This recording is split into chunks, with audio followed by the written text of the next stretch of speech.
Saudara, pemerintah akan meniadakan pegawai dengan status honorer di badan pemerintahan. Terhitung sejak 2023 nanti, hanya akan ada dua kategori pekerja di instansi pemerintah, yaitu pegawai negeri sipil dan pegawai pemerintah dengan perjanjian kerja.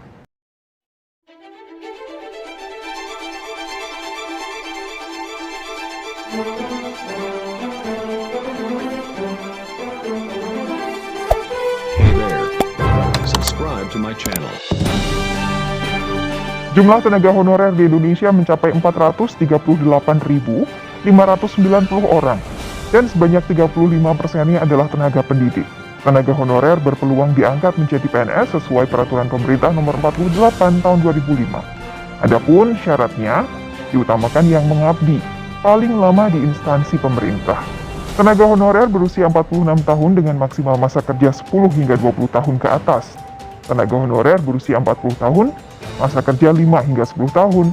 Dan tenaga honorer usia 35 tahun, masa kerja 1 hingga 5 tahun.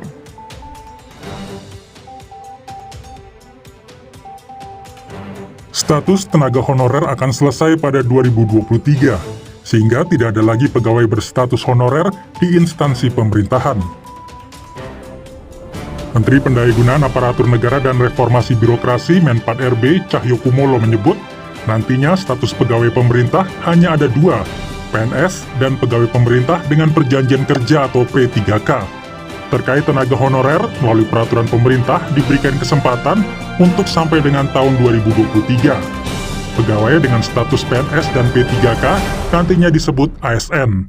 Ujar Cahyokumolo seperti kami kutip dari kompas.com.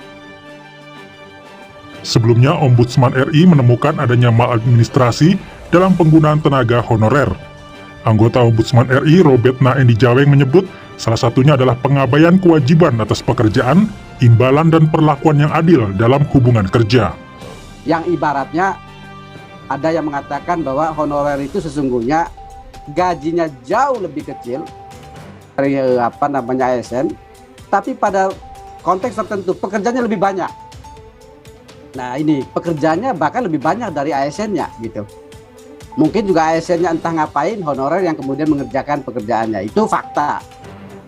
Terkait temuan maladministrasi ini, Ombudsman mengusulkan penghapusan tenaga honorer sampai permasalahan tenaga honorer bisa selesai. Melakukan penghapusan bersyarat tenaga honorer. Yang pertama, menyusun peraturan presiden terkait pemberhentian semua tenaga honorer di seluruh kementerian, lembaga, dan pemerintah daerah sampai masa transisi hingga tahun 2023. Hingga saat ini total jumlah tenaga honorer mencapai lebih dari 400.000 orang, di mana 35,84% diantaranya adalah guru. Tenaga honorer berpeluang diangkat menjadi PNS sesuai Peraturan Pemerintah Nomor 48 Tahun 2005. Adapun syaratnya diutamakan yang mengabdi paling lama di instansi pemerintah. Pemerintah berencana menghapus tenaga honorer pada 2023, sementara saat ini jumlah tenaga honorer mencapai 400.000 orang. Apa alasan dibalik rencana penghapusan ini?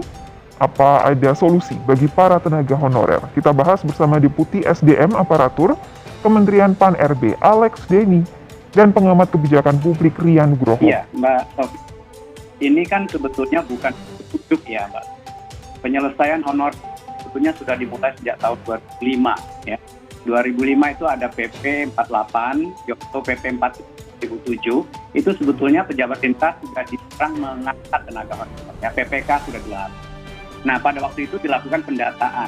Lebih dari 900.000 tenaga honorer pada waktu itu didata dan kemudian dialihkan menjadi hampir 860.000-an orang itu migrasi dari honorer menjadi PNS. Ada yang tersisa sekitar 60.000-an pada waktu itu, dan kemudian dilakukan pendataan ulang. Nah, waktu dilakukan pendataan ulang itu jumlahnya membengkak hampir 11 kali lipat. Karena itu secara bertahap ini kemudian diselesaikan kembali. Dan kalau kita tahu Undang-Undang ASN lahir tahun 2014 itu sudah mengatur bahwa ASN terdiri dari pegawai negeri sipil dan pegawai pemerintah dengan perjanjian kerja. Jadi memang honorer tidak dikenal di situ.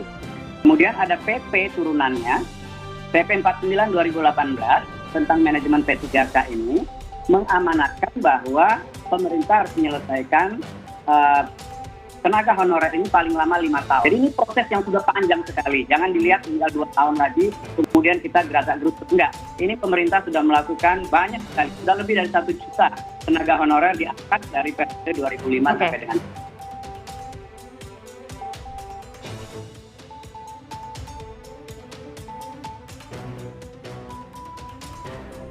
Iya.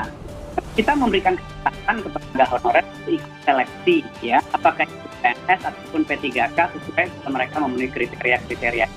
Dan kebetulan kalau kita punya tenaga pendidik, tenaga kesehatan, tenaga buruh, itu kan pelayanan dasar yang memang masih kita butuhkan. Jadi bahkan Kemdikbudristek saja menyatakan kita masih butuh guru dalam jumlah yang besar. Jadi ini ada peluang untuk kawan-kawan tenaga honorer pendidik untuk ikut seleksi P3K guru begitu.